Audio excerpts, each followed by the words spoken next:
Magandang umaga po sa ating lahat. Hallelujah. Nag-iisip po ako ng magandang kwento bilang introduction. Familiar ba kayo dun sa kwento ng paligsahan? Yung Amerikano, Japanese, alam mo na, Pilipino eh. Alam mo na kung sino mananalo. Sino? May paligsahan. Makipot yung daanan. Kung sino yung makakatagos doon, panalo.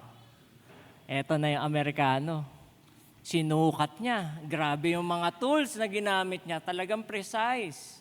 Tapos nung pagkasukat niya, nakita na niya kung kung paano pumasok. Nung pumasok na siya, nakaligtas. Eto na yung Hapon. Ginamit niya yung mga high-tech na technology. Technology talaga, high-tech. Talagang wow, grabe. Okay. Tumagos. Eto yung Pilipino, ang taba. Taba. Tapos tinawag niya yung judge. Paano ba makapasok dyan? Ayun, nanalo yung Pilipino. Alam niyo kung paano? Gumawa siya ng sarili niyang butas. Sabi niya, bakit ba ako magpapakahirap? Pwede naman gumawa ng butas. Ang corny, di ba? Tingnan mo, natawa kayo.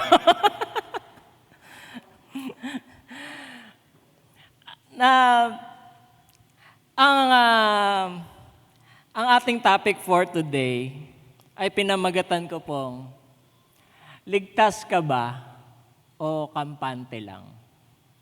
Ligtas ka ba o kampante lang? Tayo po tayong lahat. Kung meron po kayong Bible, basahin po natin Filipos chapter 3, verse 8. Filipos chapter 3, verse 8. Sabi po dito, I count everything as loss because of surpassing worth of knowing Jesus Christ, my Lord. Lahat talaga, kumbaga, ipagpapalit ni Pablo, alang-alang kay Kristo. Pinagpala na po ng Panginoon pagkabasa ng kanyang buhay at makapangyarihang mga salita. Tayo po'y manalangin. Panginoon, maraming salamat po sa umagang ito. Lord, mangusap ka sa bawat isa sa amin. Let your Holy Spirit be upon us right now. And let your presence be revealed and reveal things na maaring hindi pa namin alam at nais mo ipaalam sa amin, Lord God. Let this message, Lord, change our hearts, our thoughts, our perspective on how we walk in this life with our deep relationship with you. Thank you, Lord.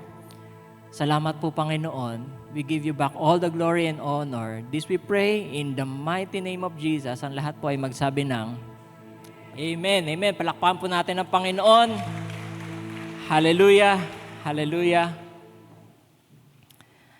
One of the greatest dangers in the Christian life is not obvious rebellion. One of the greatest dangers in Christian life is not obvious rebellion. Ano daw? But false security. Sabihin niyo, false security.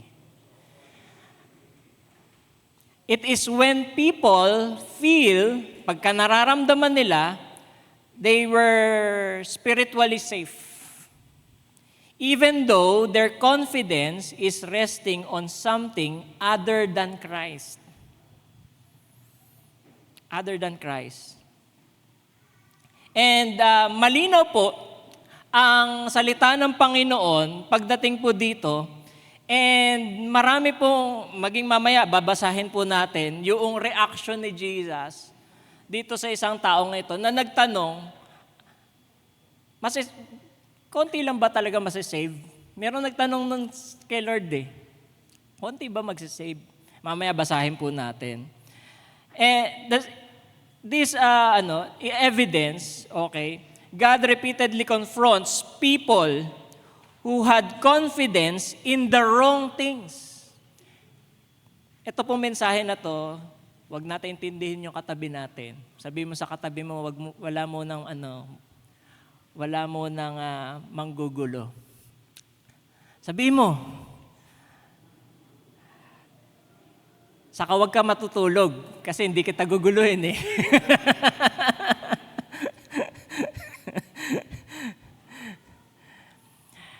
Kasi itong oras na ito, magpapasiyasat ako sa Panginoon. Pwede po ba yan? Magpasiyasat po tayo sa Lord.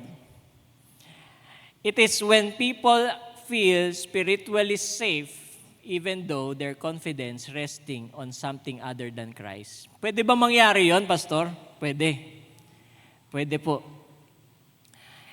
And because of this, they assume they were spiritually secure because of their religion. Born again naman ako at nag-pray ako nung magic word. Ano yun? Tinatanggap kita, Jesus. Hindi ko sinasabing mali yun. Tama po yun. Mamaya, discuss po natin.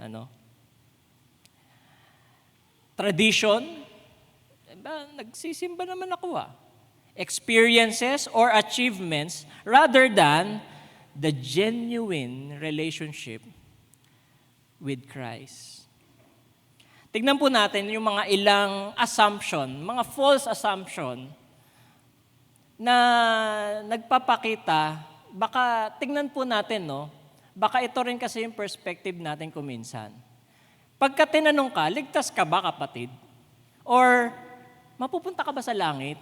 Yung ibang mga tao, pagka naririnig yun, parang ang dating sa kanila, ang yabang mo naman, mapupunta ka na kagad sa langit. Pero kasi yun yung sinasabi sa Bible, tama po ba? Yun yung sinasabi ng Bible Yun yung sinasabi mismo ng Panginoon. He gives us assurance na kung tayo po, ay mananampalataya sa Panginoon, we could have a genuine relationship with Christ. We can go to heaven. At tama po yun. Tama po yun. Kaya lang, kuminsan, ang tawag ko po dito, nahahaluan tayo ng ibang perspective Kaya kailangan salain po natin ito. Tignan natin, baka ganito na rin yung puso natin. At baka kasi, teka lang, ito yung mensahe na nagre-reveal para mas lalo pa akong lumapit sa Panginoon. Sino dito gusto niya talagang lumapit sa Panginoon ngayong umagang ito? Amen? Amen? Amen? Willing na magpa-correct sa Panginoon. Hello? Pagka lumabas po ako ng church, baka maraming sumabangot. Wag naman. Wag naman. Number 1, tingnan po natin. Yung iba po, they have this kind of security, not in Jesus, but their security in church attendance. Security in their church attendance. This is a false assumption. Yung bang mindset na pupunta ako sa church, pumupunta naman ako sa church every Sunday. So my relationship with God must be healthy. No? Para tuwing linggo ako, dala akong palya. Kaya makikita mo, talagang healthy yung aking ugnayan sa Panginoon because of my attendance. Pagka chinek mo yung sa ushering, nandyan yung pangalan ko. Nandyan yung pangalan ko. Church attendance for these people is important, but attending church is not the same as abiding in Christ. Pwede kasing uma-attend ka ng church, pero hindi ka naman, all throughout this week, hindi mo naman sinusunod yung salita ng Panginoon, hindi mo naman sinusunod yung mensahe ng Panginoon sa buhay mo. Pwedeng attend ka lang ng church, good po yun. Hindi ko po sinasabing huwag po natin gawin. Tama po yun. At sinasabi po yun sa Biblia, don't forget the gathering of the believers. Sabi sa Hebrews, di ba? Huwag nating kalimutan. Tama po yun. Pero, ang sinasabi ko po dito, kung ang puso mo naman malayo pa din sa Panginoon, baliwala. Many people sit in the church for years, decades, without growing an intimacy with God. Hindi nagle-level up. Hindi lumalago sa kanilang pagkalalim sa kanilang relasyon sa Panginoon.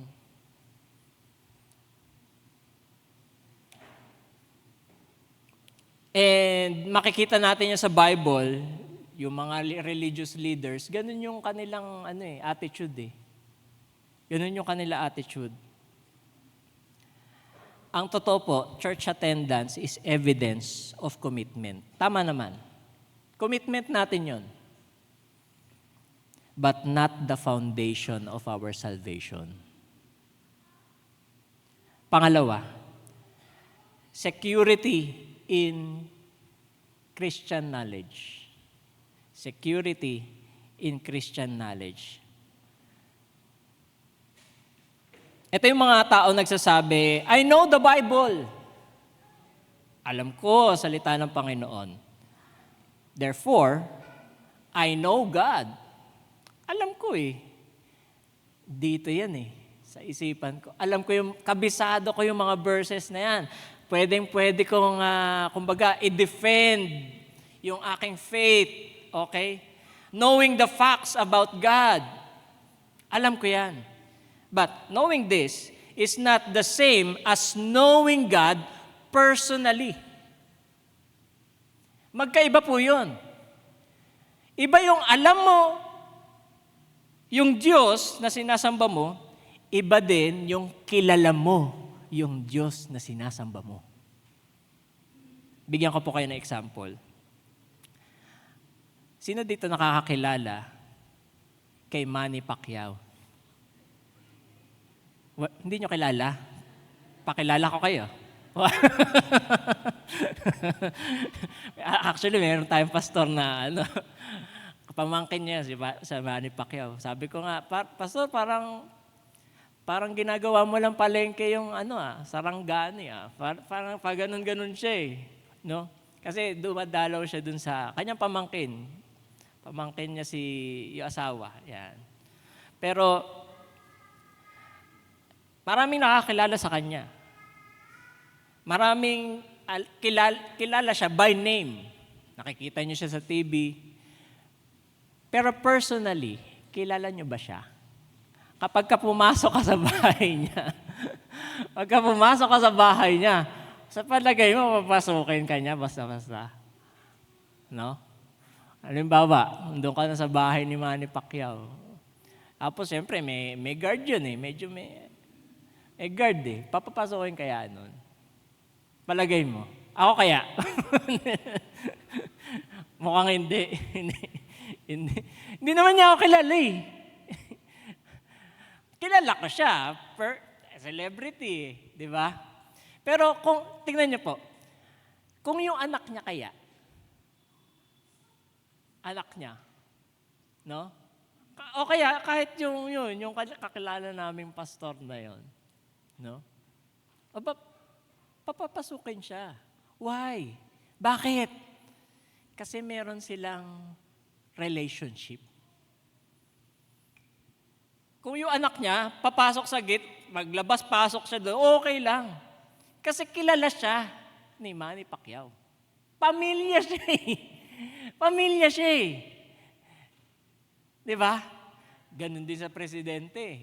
Maaaring kilala nyo kung sino yung presidente natin, di ba? Sige nga, subukan nyo pumasok ngayon sa Malacanang kung kilala kayo. Teka, Pilipino ako ah. Oo, Pilipino ka. Pero hindi ka pwede basta-basta mapasok dun. Maliban nala, anak ka. Nakuha niyo po yung gusto ko sabihin? Pwedeng kilala mo si Lord, alam mo yung salita ng Panginoon, pero ang tanong, do you have a relationship with God? Do you abide in Him? Do you embrace that kind of relationship? Kung talagang may relationship ka sa Panginoon, ikaw yung nakikinig, no? Siya din, no? Ay nakikinig sa iyo, may intimate relationship kayo sa isa't isa. Do we have that kind of intimate relationship? Pangatlo, security in ministry activity. Maraming tao, no, they serve in the ministry. Therefore, sabi nila, oh, of course, ligtas ba ako? Oo naman. Kasi dito ako palagi sa church. Nagsaserve ako. Okay? Palagi ako nasa mga gathering namin, cell group, department, kung women's ka, sa women's, sa men's, sa youth, nandun ako. May mga activity kami, may mga joint fellowship, nandun ako palagi. Okay? Nagsaserve ako sa ministry. Nag-share pa nga ako ng gospel eh. Share pa nga ako ng gospel eh. Many leaders become busy doing God's work. That's not wrong. Maski po ako, ganun po yung ginagawa po namin. Kaya lang, ang nangyayari, they neglect the fellowship with God Himself. Maaring busy ka sa ministry, pero yung time mo naman sa Panginoon, nawawala. Pwede pala mangyari yun. Pwede mangyari yun. Maging sa aming mga pastor, ano po yun eh. Kumbaga, danger zone yun. Pwede kami nagpipreach dito sa entabladong ito. Pwede namin ipakita, wow, ganda ng preaching, ganda ng delivery, ang ganda ng mensahe. Pero in our devotion time, ang layo namin sa harapan ng Panginoon. Pwede mangyari yun. Pwede mangyari, mapuspos lahat ng mga tao because of your ministry. Pero ikaw, yung relationship mo sa Panginoon, yung fellowship mo, personal fellowship mo sa Panginoon, wala. Bagsak. Ministry can become substitute to intimacy.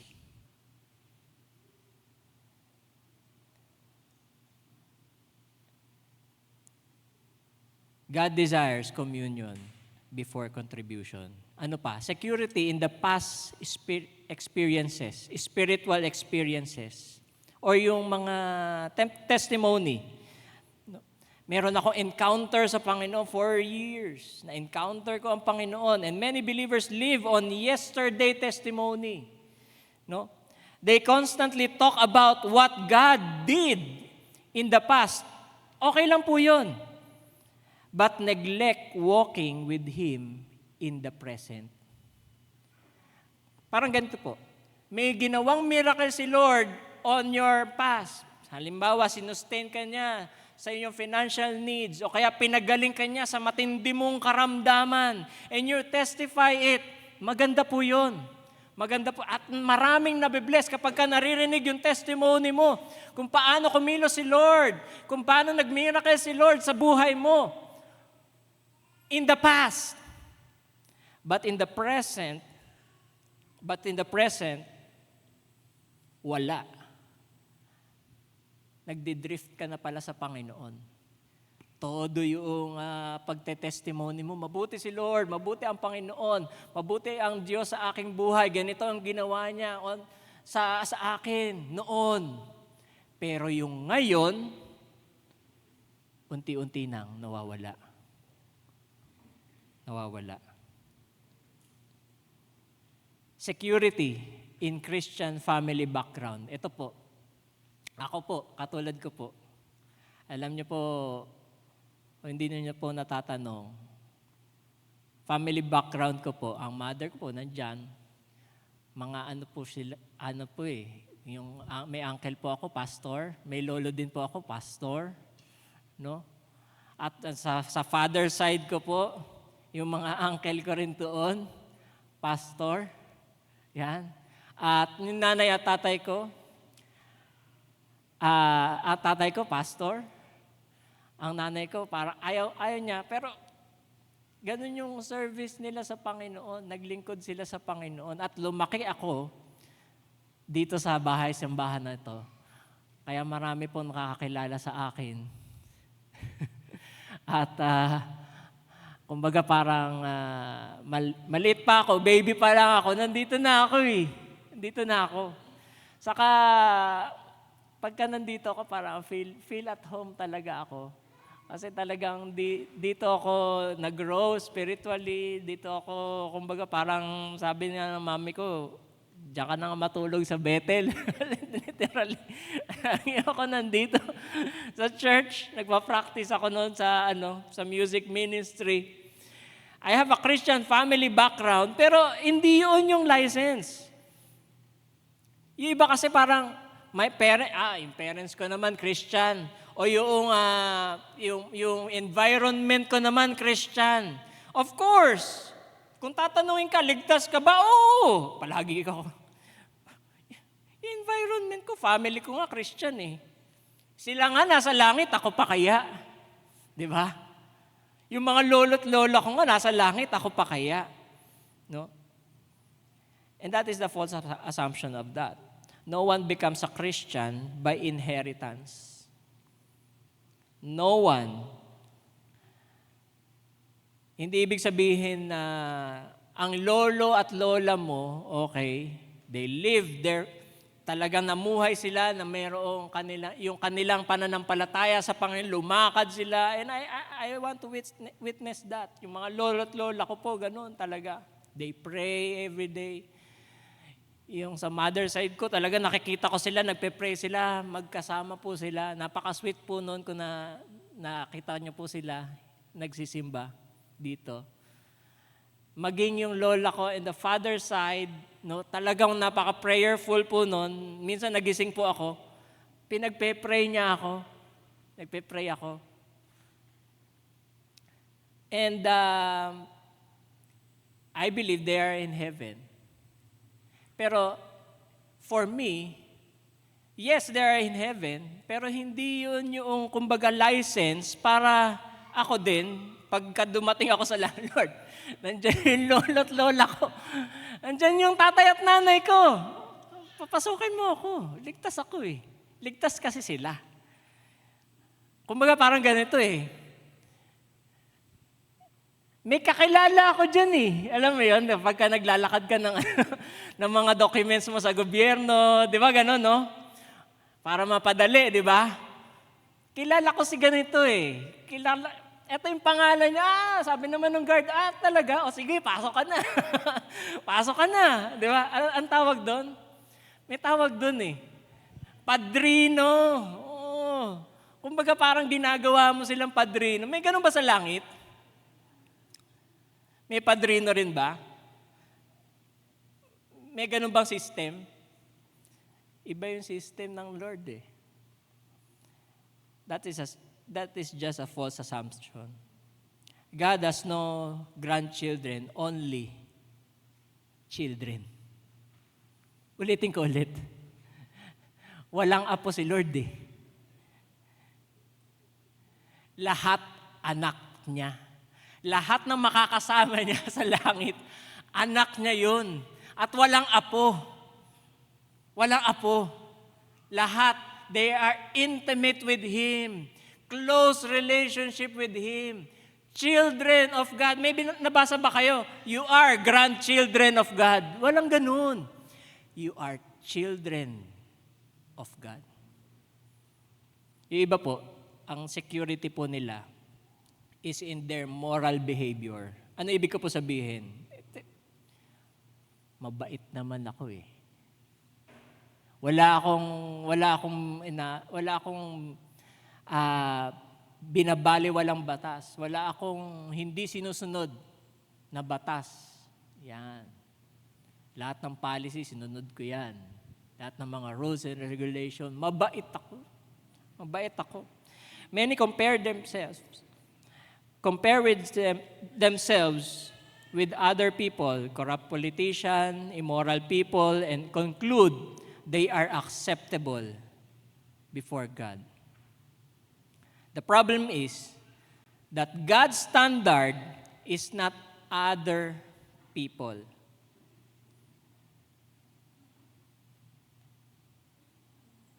It is God's holiness in us.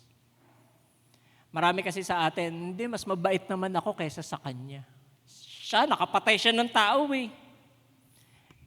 Eto, magnanakaw yan eh. Mas mabait ako, palagi ako nagsisimba sa Caloocan Bethel.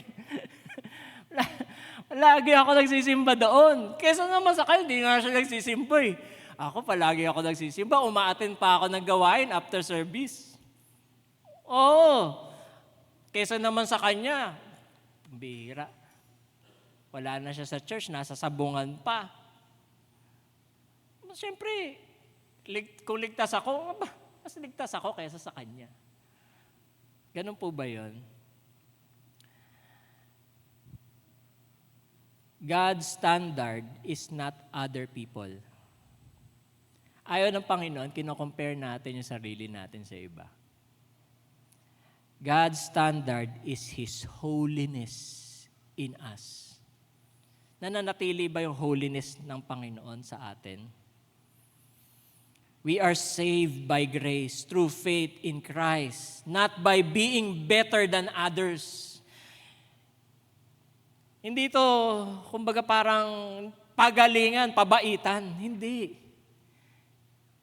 Patapatan nito sa harapan ng Panginoon.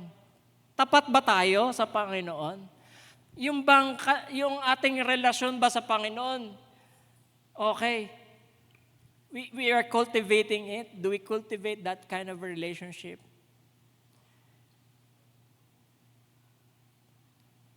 Yung ibang tao naman, security in prosperity and blessings. Ano ibig ko po sabihin? Yung kanilang mindset is this: God is blessing me financially. Therefore, He must be pleased with me. Binibless naman ako ng Panginoon ah. Ganda ng business ko, pinapagyaman ako ng Panginoon. Lahat ng mga, kumbaga parang lahat ng mga negosyo na hinahawakan ko, umuokay. Yung profession ko, yung career ko sa aking office, okay. Success naman palagi. Binibless ako ni Lord eh. Binibless ako ng Panginoon. Wala kaming problema sa pera, okay. Prosperity flows in my personal life. So, si Lord, siyempre, napiplease siya sa akin. Binibless niya ako eh. Material success does not automatically indicate spiritual maturity. Hindi doon nakabase, kapatid. Yung maturity natin sa Panginoon. Hindi porket, okay, salamat sa Panginoon ha. Hindi ko po sinasabing mali po yun. Salamat sa Panginoon, binibless ka ni Lord. Okay po yun. Pero that is not the basis of how we mature or how we have this kind of deep relationship with God. Pwede kasing yung blessing o yung negosyo umaangat, yung career mo umaangat, okay? Financially, you are blessed, okay? Pero yung spiritual life mo naman, bagsak. Bagsak.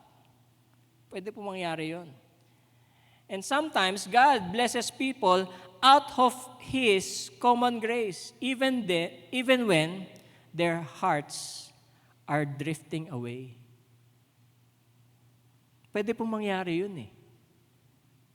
na pwede rin gamitin ng kaaway itong material na bagay na ito para mailayo ka sa iyong relationship sa Lord. Kahapon nandun po kami sa actually kakagaling lang namin sa Batangas, Calatagan. Sobrang layo pala nun. Parang napasubo kami. Pero hindi ako nagsisi. Kasi that is yung mga high school friends ko po. Meron isa doon, galing siya ng state. Sabi niya, huwag ka mawawala. Kailangan namin makarinig ng salita ng Panginoon. And sabi ko, sige. Sabi ko, I will tignan ko yung schedule. Although yung schedule namin kahapon, umaga pa lang, may commitment na kami. Pero kaya kanina po, bumiyahe kami alas 4. Alas 4 ng madaling araw. Kaya siguro may nakapansin, halos nakapambahay na kami kanina. Kasi galing kami sa Batangas. So nag-drive kami from there to here. 3 hours. So, nakita ko doon yung sinabi ko po sa kanila na kahit na anong success yung marating natin, kasi nakikita ko yung mga kaibigan ko, sila, yung mga classmate ko. Kami, yung batch namin, talagang nakita namin, pinagpapala kami ni Lord eh. We are blessed. Sabi ko nga dun sa batch namin na yun, iba't iba tayo ng mga career, iba't iba yung path na pinagdalahan sa atin ng Panginoon. Pero kahit na pinagtatagumpay tayo ni Lord dito, wag ito yung maging basis natin on how we deepen our relationship with God.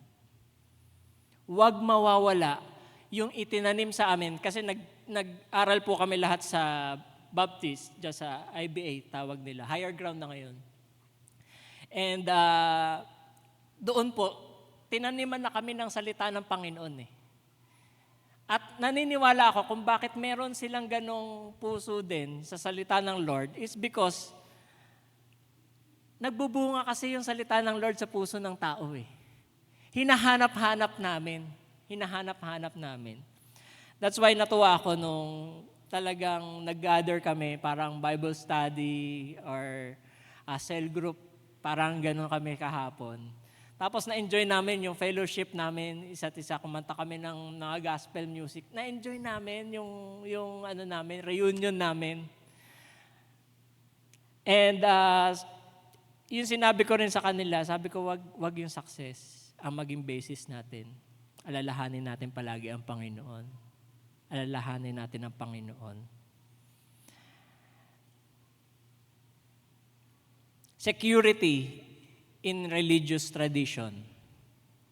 Yung ibang mga tao, teka, baptized naman ako Nag-communion naman ako These practices are valuable. Totoo po yun. But they do not save. Di ba inaaral po natin yan sa 16 fundamental truths? Sino po nagturo sa inyo? Yan. Di ba meron po sa 16 fundamental truths yung communion, water baptism, tama? Water baptism. Pero palagi namin sinasabi, hindi ito yung basis ng ating kaligtasan. Kahit na hindi ka mabaptize in water, okay? Ang mahalaga, meron kang relationship sa Panginoon. May palaging tanong doon kahit ba hindi ka mabaptize ng water, mapupunta ka sa langit? Ano yung palaging sinasagot? Oo. Why? Why? Because of your personal relationship with God. The danger in trusting this symbol rather than the Savior, this is a false assumption. Security in comparison with other Christian. Na-discuss ko na po ito kanina. Kumbaga parang kino-compare niya yung sarili niya, mas mabait ako kaysa sa kanya. Pride po yun Panghuli po, security in decision rather than transformation.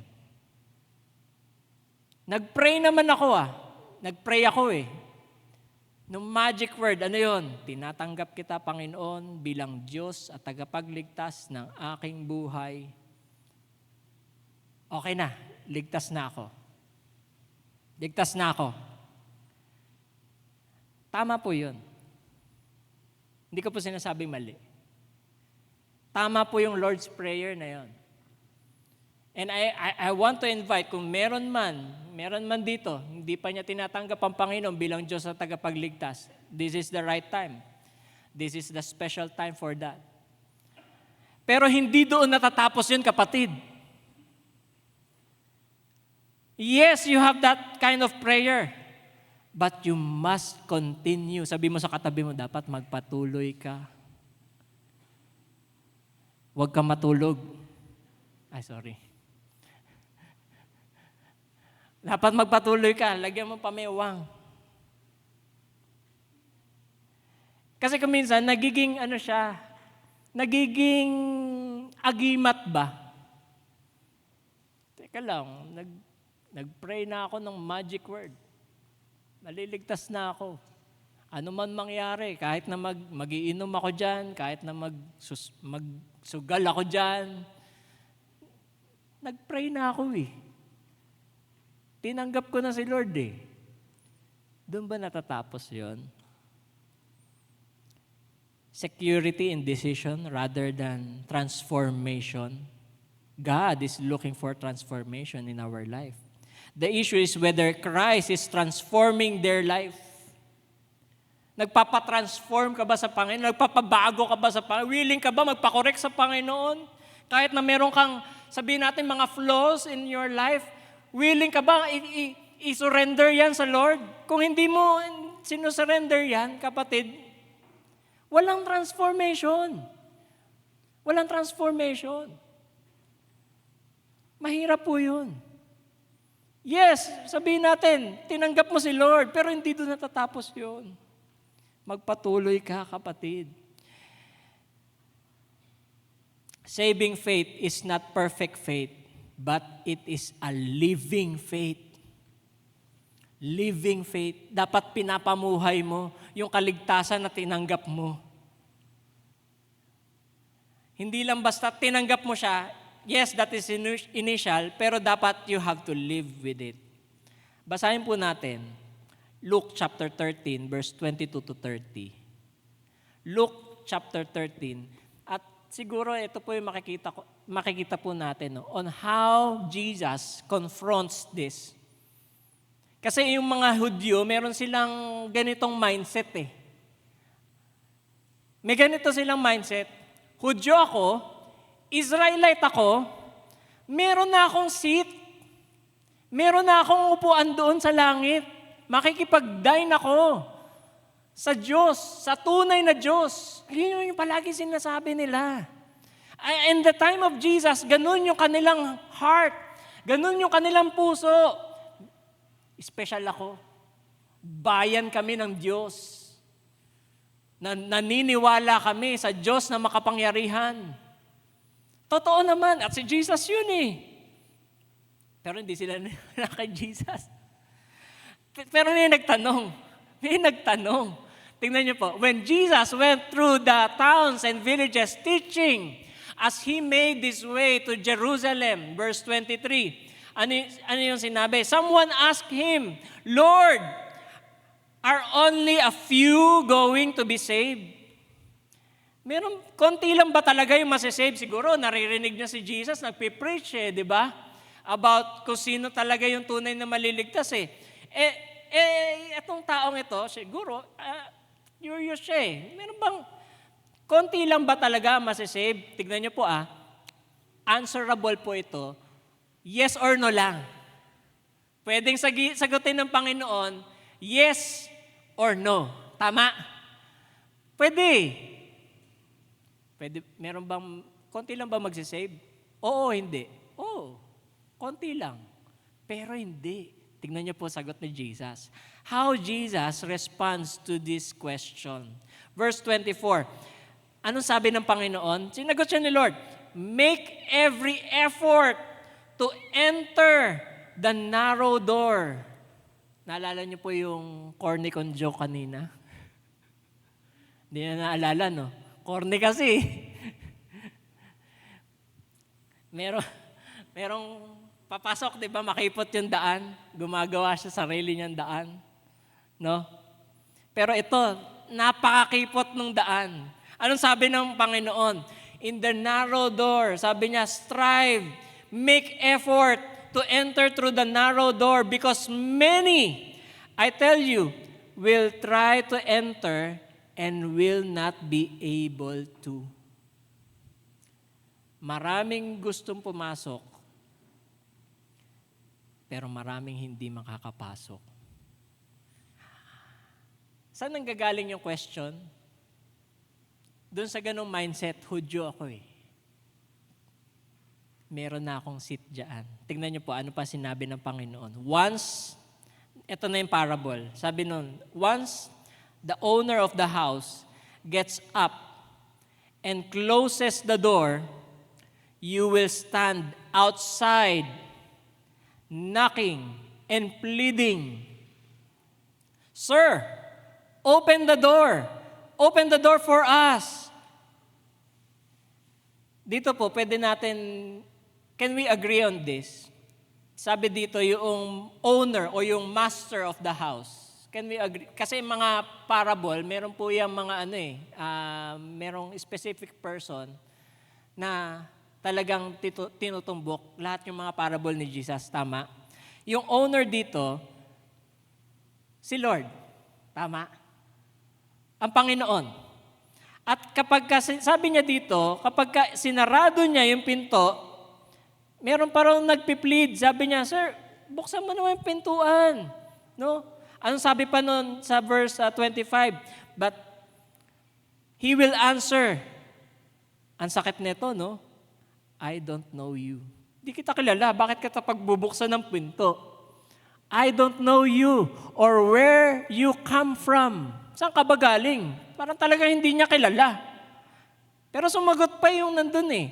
Sabi pa niya, then you will say, we ate and drank with you, and you thought in our streets.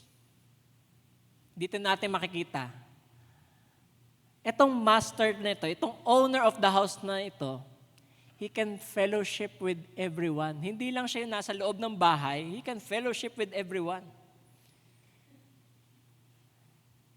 Pero dito, tignan niyo po, sabi noong pinagsarahan ng pinto, di ba magkasama tayo? Kumakain tayo, okay? Magkasama tayo, nag-share ng gospel, no? Magkasama sila. Sa madaling salita, talagang merong hand in hand, rubbing elbows sila. Pero anong sabi nito? But you will reply, I don't know you. Pangalawang pagkakataon, I don't know you or where you come from. Away from me, all you evildoers. Ang bigat naman nito. Ang bigat naman nito. There will be weeping there and gnashing of teeth. Gnashing of teeth. When you see Abraham, Isaac, and Jacob, and all the prophets in the kingdom of God, but you yourself thrown out, people will come from east, west, and north, and south, and will take their places at the feast in the kingdom of God.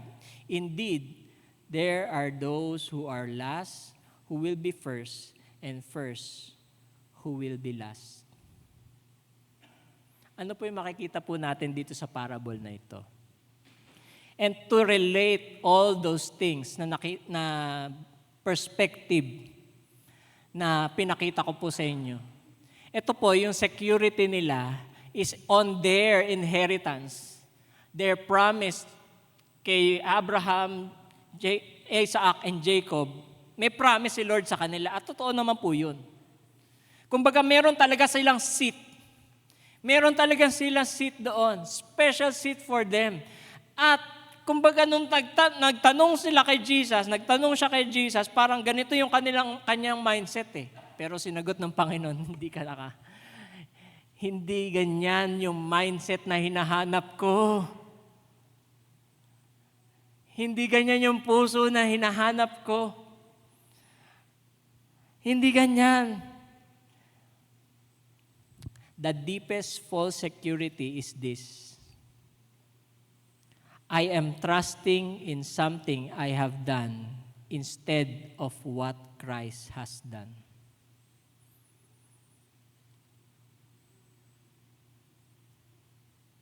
Ulitin ko ulit. I am trusting in something I have done.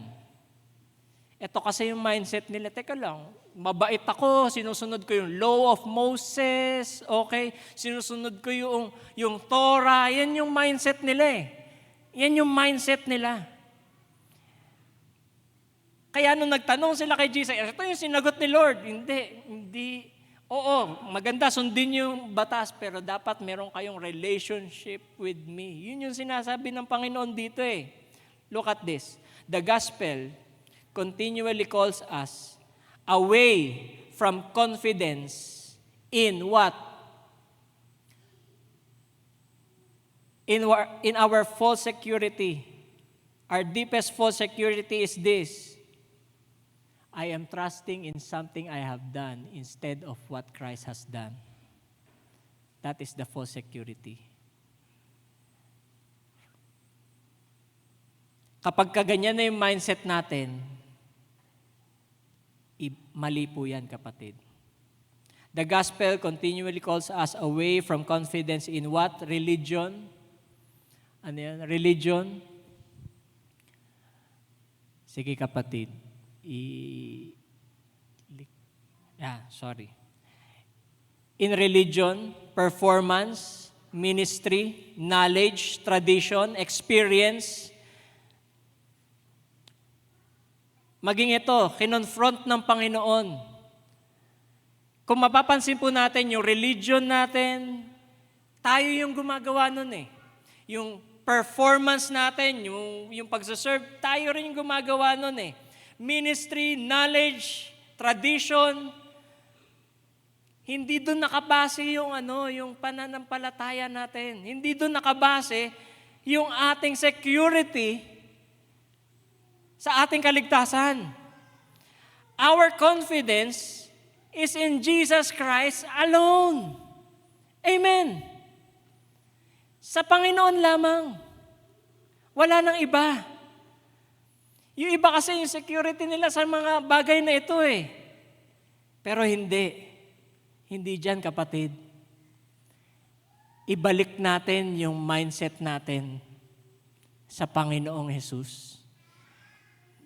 It is because of Jesus, kung bakit ako nandito, it is because of Jesus. Kung bakit ako naligtas, it is because of Jesus. Kung bakit ako nakakatayo ngayon, it is because of Jesus. Kung bakit meron akong lakas ngayon, it is because of the grace of Jesus. Kung bakit ako may hininga ngayon, it is because of Jesus. Kung bakit ako nagpapasalamat, nagpupuri sa Panginoon, it is because of Jesus. Kung bakit ako naglilingkod sa Panginoon, it is because of Jesus. Kung bakit meron akong magandang testimony, it is because of Jesus in my life. Jesus will be my life all throughout my years. It is because of Him. It is for the glory of God. Dapat ganun yung maging confidence natin. Hindi dito sa mga bagay na meron tayo. Tingnan niyo po ito. This is the parable of the narrow road. Narrow road. Narrow nga eh. Makitid. Ang sabi dito ni Jesus, di ba? Make effort. Alam niyo kung bakit narrow yon? Maraming gusto pumasok kasi meron silang gustong dalhin eh. Gusto nilang dalhin yung padrino nila. Gusto nilang magdala ng ibang mga extra baggages. Pero ang kasya lang doon, ikaw lang yung mag-fit ka. Sakto lang sa'yo. Sakto lang. Walang iba, kundi ikaw. At ang yung relationship sa Panginoon, yun nga yun eh. Kaya lang, yung iba, nagdadala pa ng kanilang, teka lang, hindi ko pa mapatawad si sister, si brother eh. Pastor, Lord, graceful ka naman, di ba? Hindi ko na siya mapatawad. Ang hirap magpatawad. Papasukin mo na ako. Hindi ka makapasok eh. Dala-dala mo pa yung baggage eh. Hindi ka makapasok. Papapasukin ba ng Panginoon ang forgiveness? Hindi. Si Lord ka nagpatawad eh. Kahit mahirap. Tapos ikaw ay hindi ka makapagpatawad. Yung mga ibang karakter natin, gusto natin, Lord, baka naman, gusto mo pa maglagay? Gusto pa maglagay sa Panginoon? Hindi ganun si Lord. Walang padrino sa langit. Walang padri-padrino. At binanggit yan ni Pablo eh. Kasi ganun yung kanilang context noon eh, di ba? Padrino mentality. Lagay doon. Ganun na doon, noon pa. Pero sa Lord, hindi ganun. Ibahin mo yung kingdom ng Panginoon. Iba kasi si Lord. Iba ang Panginoon.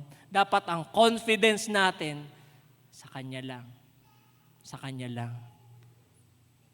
Yung puso ba natin, nananatili pa rin ba sa false security na ito? Tignan natin yung declaration ni Pablo. Sabi ulit, dun sa binasa po natin kanina, Philippians chapter 3, verse 8. Malapit na po ako matapos. Philippians chapter 3, verse 8. Anong sabi doon? I count everything. Sabihin nyo nga, everything. Lahat. Alam nyo kung ano yung sinasabi dito ni Pablo na everything? Si Paul, he is a great Pharisee. Maalam siya sa Bible in his time. Alam niya kung ano yung mga tinuturo niya. Kaya kayong mga doctrine dito sa Pauline epistles, sa Corinthians, Romans, no? Talaga ang gaganda, di ba? Why? He has this kind of mind. Credible siya. Ito yung everything. Ito pa. Roman siya. Roman soldier siya. At yung kapag ka-Romano ka noon, meron ka mga privilege. May mga pribilehiyo ka. Everything. That is his everything. May kaya din siya. May kaya din siya. Financially. Everything. Pero tignan niyo po, anong sinabi po dito ni Pablo? I count everything as loss. Lahat ito, lahat ng credits na meron ako, lahat wala yan. At isasantabi ko yan. Lahat pwede ko yan i-give up. Loss sa aking paglilingkod sa Panginoon, tinitignan ko yan, baliwala yan.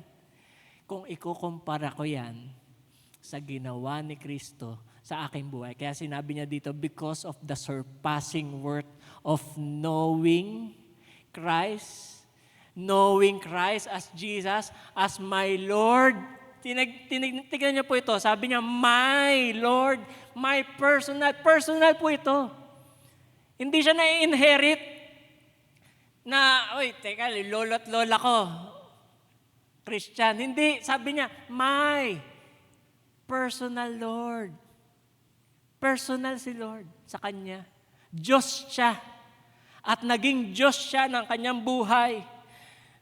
Na willing siya isang tabi ang lahat ng meron dito sa mundo, alang-alang kay Kristo. And that is his confidence. Sinuko niya lahat. Pati yung pride niya, sinuko niya.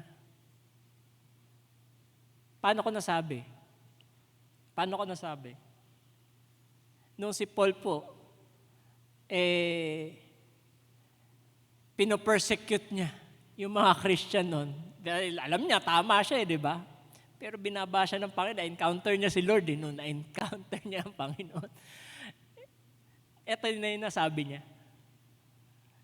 nasabi niya.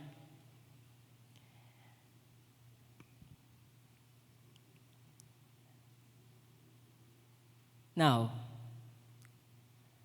ngayong araw po na ito, if someone asks you today, why are you confident that you belong to God? Bakit ang lakas ng loob mo na ikaw ay sa Panginoon? Ano yung magiging sagot mo? Ang magiging sagot mo ba, kasi umaattend ako ng church kasi nagsuserve ako sa Lord kasi nagbibigay ako sa church. Kasi nabaptize ako Kasi yung parents ko, yung mga ancestor ko, Christian Yun ba yung tamang sagot? Kung yun yung sinasagot natin, our confidence may be misplaced.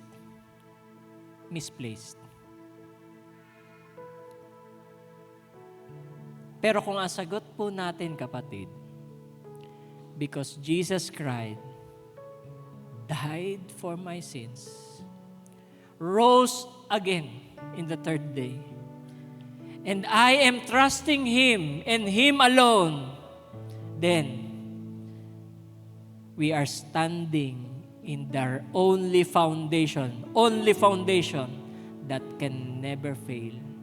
Sabi sa 1 Corinthians chapter 3 verse 11, sapagkat walang ibang pundasyong maaaring ilagay maliban sa nailagay na. Sino yun? Walang iba kundi si Kristo Jesus. Tayo po tayong lahat.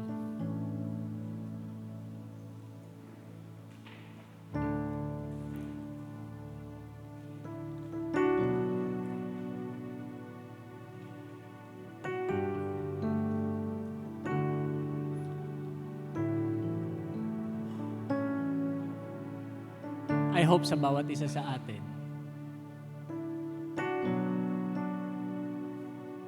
kung meron man makapagtatanong, ligtas ka ba?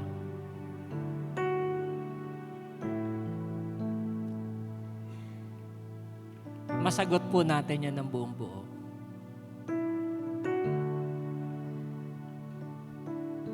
Ligtas ako. Hindi dahil sa ginawa ko, hindi sa kaya kong gawin.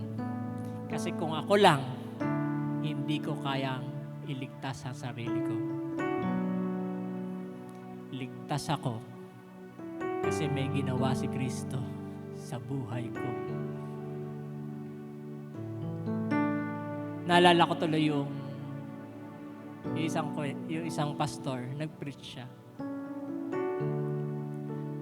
Sabi niya, pagdating ko sa langit, gusto ko itanong yun doon sa magnanakaw nakasama ni Jesus. Alam niyo yan? Nakasama niya ni Jesus sa cross. Di ba sabi niya, pagdating mo sa langit, alalahanin mo ako, Panginoon. Ano sabi sa kanya ni Lord? Today, you will be with me in paradise. Di ba? Ibig sabihin, nandun siya. Sabi ng pastor, gusto ko tanong talaga Anong ginawa mo? Anong ginawa mo? Ewan ko, baka napanood nyo na rin yun sa social media. Anong ginawa mo? Siyempre, nandun ka na sa langit di ba?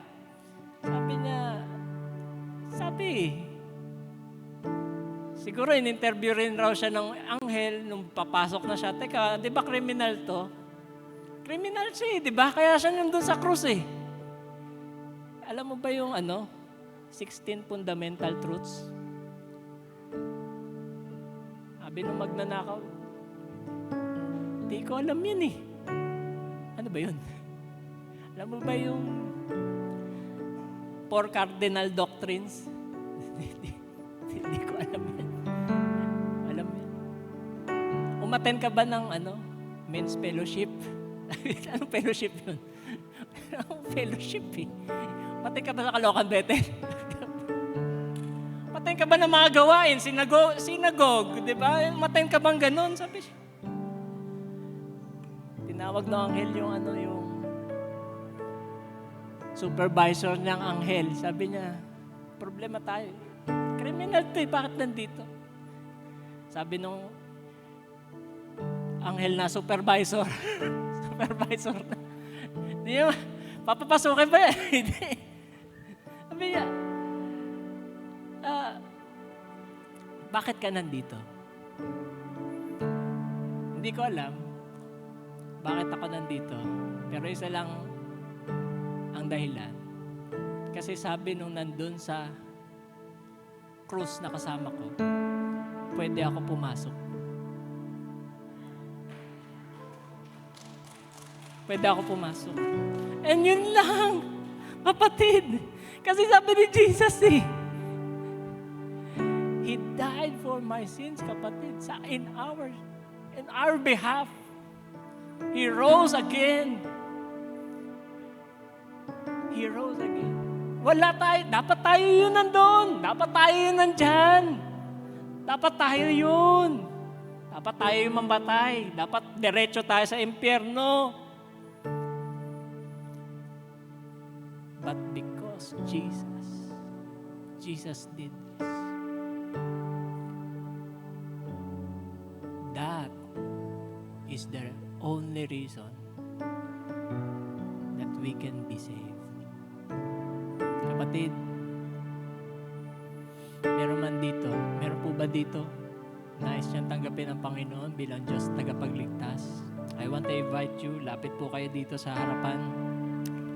And pangalawa po, kung ikaw matagal ka ng Christian, Panginoon, gusto kong i-renew yung aking relationship sa iyo. Lord, yung mga ganitong mindset, I want to renew my relationship. Gusto ko pang mapalalim yung aking relasyon sa iyo. Gusto ko pang mayakap yung presensya mo, mas grabe pa sa dati. Kapatid, I want you to come here. I want to pray for you. I want you to pray for you. Sige po, kung meron man po dito, meron pong nais na lumapit dito. I want to pray for you. Hallelujah. Hallelujah. Hallelujah. Nais niya mapatatag ang kanyang relationship sa Panginoon kaysa dati. I will pray for you. Dito nais niya talagang i-renew yung kanyang commitment sa Panginoon. I want to pray for you, kapatid. Together with our leaders, pagpe-pray po namin kayo dito sa harapan. Hallelujah. Let's worship the Lord.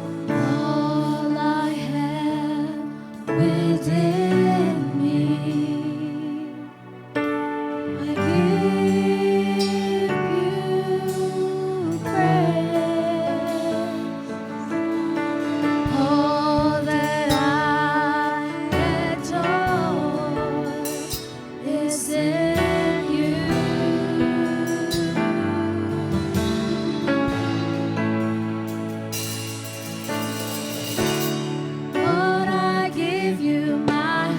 puso sa puso, kapatid. Ilapit natin sa Panginoon ang ating mga buhay. Let's recommit ourselves, our lives. God, kung meron ka pang mga hindi pa nasusurrender sa Lord, meron kang naisisuko sa Panginoon, ngayong araw na ito, I want to challenge you. Lapit tayo sa Panginoon ng Panginoon. Ilapit natin yung buhay natin ulit sa Panginoon. Lord, hindi to pwede manatili sa buhay ko. Ayokong makayakap ka na meron akong extra baggages. Lord, I want to surrender it right now, here, this time, this place. All of my mistakes, mga pagkakamali, mga kasalanan, ngayong umagang ito, I want to surrender it to you. All my life. All of this, Lord God. All of this. Everything, Lord God. I consider it loss. And my confidence is in you and you alone. Hallelujah. Hallelujah. Lord, glorify your name. Glorify.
Pagbuhin niyo po ang aming puso, ang aming kaisipan, Panginoon. Meron ka po nakikitang kamalian sa aming puso, Panginoon, patawarin niyo po kami, Lord. Jesus, Jesus, consecrate our hearts, purify our hearts, Lord God. Oh, Lord, Lord, Jesus. Lord, basagin niyo po ang aming puso na matigas, Lord God. Palitan niyo po itong puso na mapagkumbaba. Sumusunod, Panginoon, sa iyong kalooban, Lord, Lord, Lord. You deserve, Lord God, all the glory, all the honor. Hallelujah.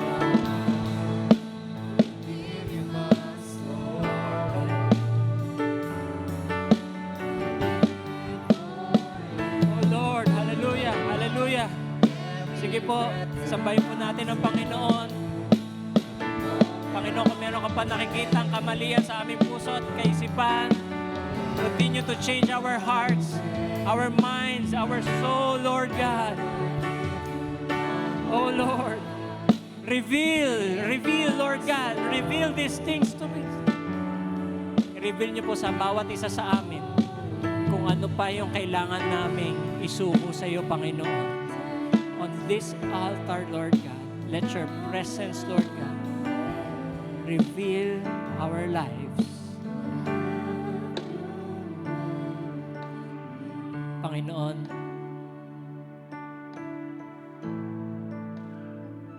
dalangin ko po, hindi na po kami babalik sa dati. Ayaw na namin doon. Ayaw na namin doon, Lord. Mahirap, Lord, kung wala ka, Panginoon. Kaya naman, Lord, we want to embrace your presence, Lord. Sa amin ngayong umagang ito, Panginoon, katagpuin niyo po ang bawat isa sa amin. Katagpuin niyo po ang bawat isa sa amin, Lord. Let your Holy Spirit be upon us, Lord God. Sanctify, Lord God, each and every one of us, Lord. Oh, Lord, we surrender. We surrender to your presence. We surrender to you and to you alone, Lord. Patawarin niyo po kami kung meron po kaming maling mga perspective. Maling mindset, Lord God. Ngayong umagang ito, sinusuko namin yan lahat sa iyo. Hallelujah. In Jesus' name, Lord, we cancel, Lord God, anuman yung gawa ng kaaway sa aming buhay na nag-hold sa amin para hindi kami lumago, hindi kami makapagpatuloy sa iyo, Lord. Lord, anuman yung mga shackles na ito, anuman yung mga tanikalan na ito, Panginoon, we break them in the name of the power of the name of Jesus, Lord God. We break them in Jesus' name. We break it in Jesus' name. We cancel it, Lord. We cancel it, Lord.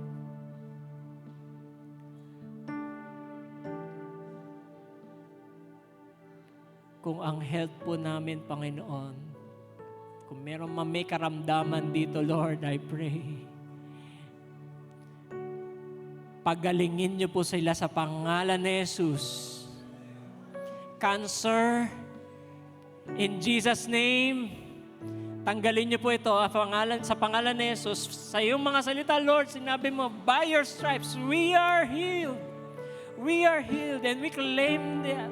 We claim that, Lord God. Heal our hearts. Heal our physical body, Lord God. Habang may buhay kami, Panginoon, we can live, we can serve more people, Lord God. Hallelujah. Hallelujah. Palakasin niyo po, Panginoon, ang bawat nagtitiwala sa inyo, Lord. Pagalingin niyo po yung mga karamdaman na meron kami, Panginoon, upang malaya kami makapaglingkod sa iyo. Malaya kami, Panginoon, makapag-serve sa mga taong gusto mong abutin, Lord God. Lord, make our life useful in your kingdom for your glory alone. Hallelujah. Hallelujah. Lord, we surrender our lives to you. Surrender our lives to you. Kung merong prayer dito, kagalingan in their personal relationship with their family, with their loved ones, with their friends. Dalangin ko po, Panginoon, ngayong araw na ito, heal every broken relationship, Lord God. Heal our broken hearts, Lord God.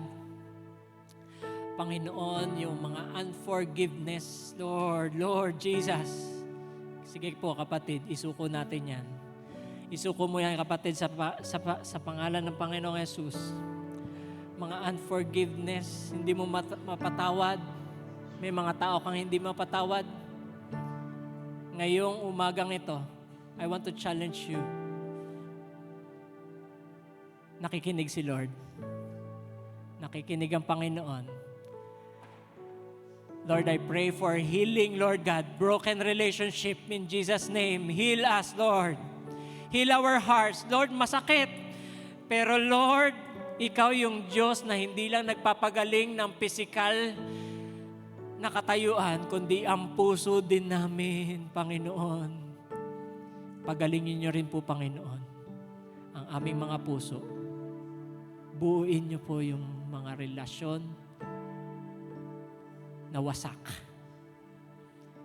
Relasyon na ninakaw ng kaaway.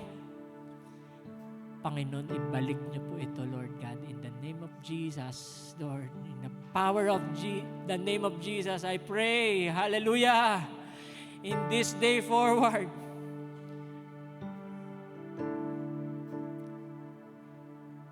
Heal us, Lord. Heal us, Lord. Heal us, Lord. Hallelujah. Hallelujah. Pasalamatan po natin ang Panginoon. Sige po, bukas po natin ating mga bibig. Puso sa Panginoon. Sige po, simulan po natin pasalamatan ng Lord. Let's worship Him. Let's praise Him in Jesus' name. In Jesus' name. Hallelujah. Lord. We praise you, Lord. We praise you, Jesus.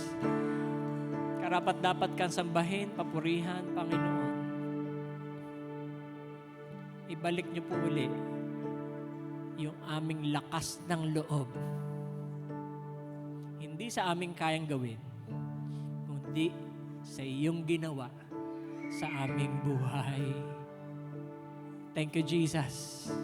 Thank you for the salvation. Thank you for the grace, Lord God. Thank you, Lord, for the gift that you have given to us. Hallelujah. Hallelujah. Salamat po, Panginoon. All glory belongs to you and to you alone, Lord. Hallelujah. Hallelujah. Hallelujah. Salamat po, Panginoon. Salamat po, Lord God. Salamat po, Lord. All of this, we pray in the name of the Father, the Son, and the Holy Spirit. In Jesus' name, amen and amen. Amen. Salamat po sa Panginoon. All glory belongs to God. Hallelujah.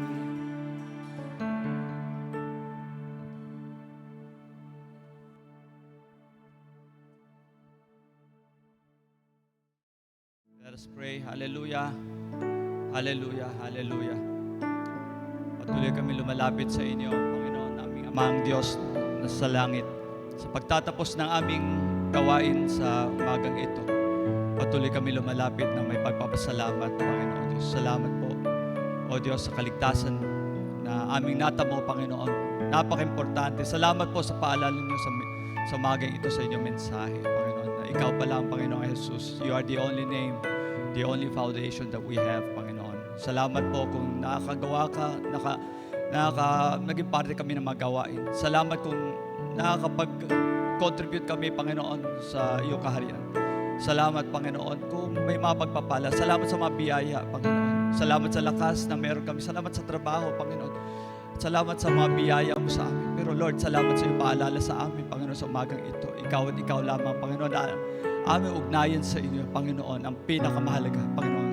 Nawa, O Diyos, tulungan niyo ang bawat isa sa amin na magpatuloy, Panginoon, tumatag ang aming pananampalataya sa inyo, Panginoon.